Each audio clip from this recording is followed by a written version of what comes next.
Zato so v razvitih državah, ampak res razvitih na tem področju, že zdavnaj organizirali tako imenovane službe za koordinacijo oskrbe bolnikov po zlomu.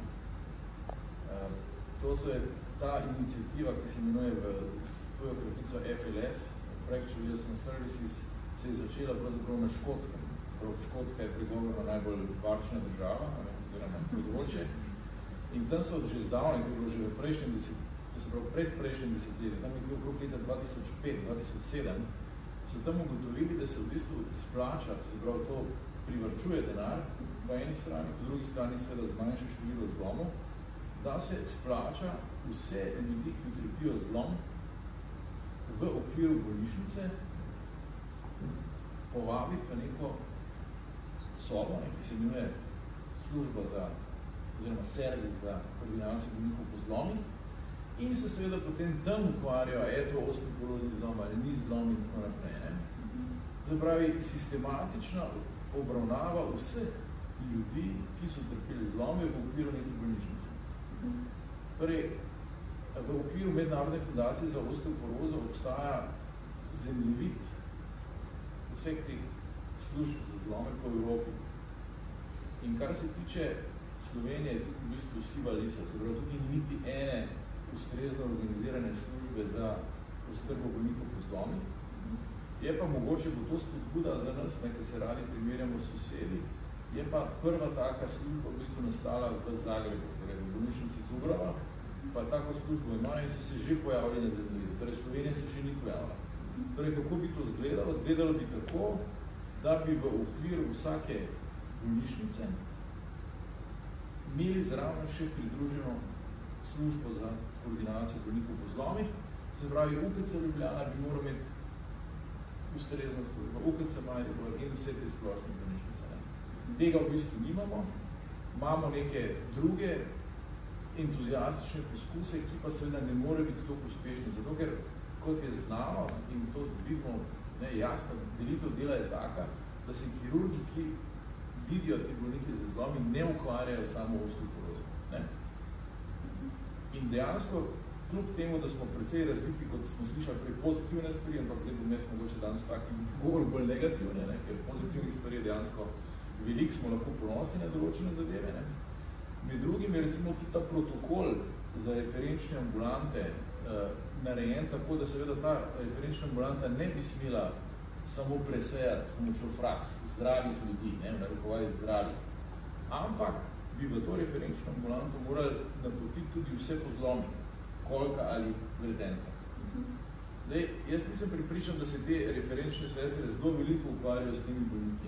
Torej, ukvarjajo se z preventivo, se pravi s primarno preventivo ljudi, ki pridejo tja in si zračunajo fraks.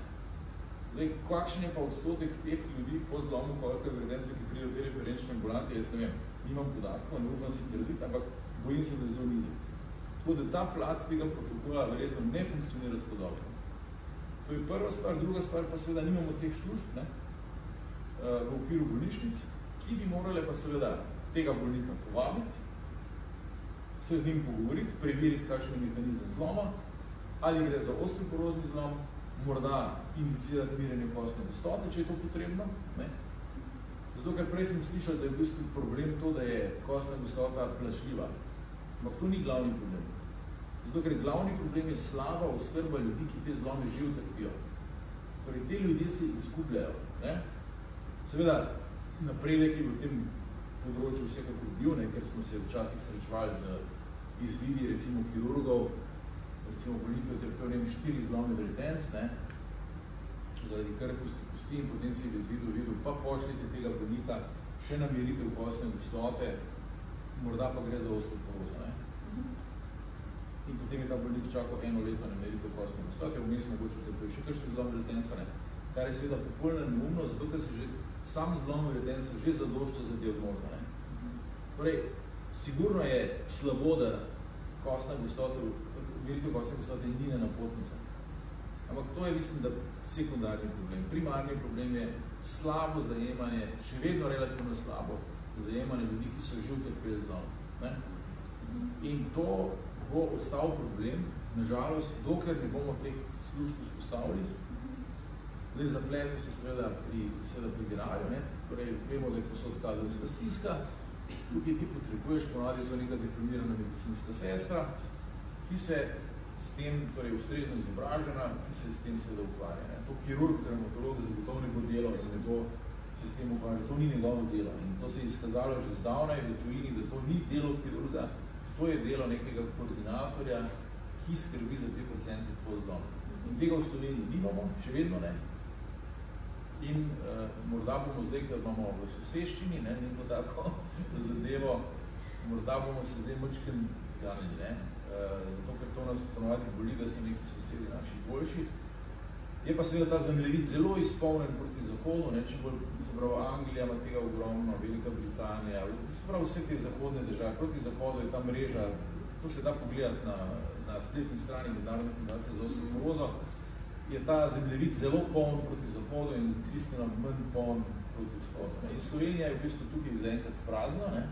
In dokler tega ne bo, nobene meritve kostne gostote in ničesar nič ne bo pomagalo, zato ker po drugi strani treba gledati to, da je sekundarna preventiva bistveno bolj učinkovita od primarne. Zato ker ti ljudje, ki so že utrpeli zlom, so zelo, zelo ogroženi za nove zlome. In v bistvu so najbolj ogroženi, to se je izkazalo v podlagi velikih epidemioloških raziskav, najbolj ogroženi so v prvih 2 letih po zlomu.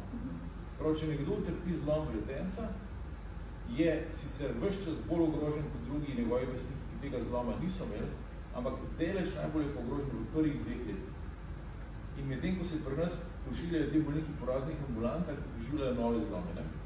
Se pravi, ukrepanje je tukaj pogosto zamojeno in edino te službe, torej koordinatorjev za oskrbo bolnikov po zlomih, lahko to izboljšajo. Zdaj, tukaj nima smisla, da mi odkrivamo neko, kar se ponavadi reče, toplo vodo, ne? Zato, ker je to že vse jasno, kaj treba narediti. Torej, treba je pri vsaki bolnici, pri vsakem traumatološkem, ortopedskem oddelku, ampak v okviru bolnice imeti to službo in ta služba poskrbi za vse. Torej, bolniki povabi, ocenja je to osteoporoza ali ni, morda merite v kostne gostote, indicira, obvesti družinskega zdravnika, da navodila za zdravljenje in tako.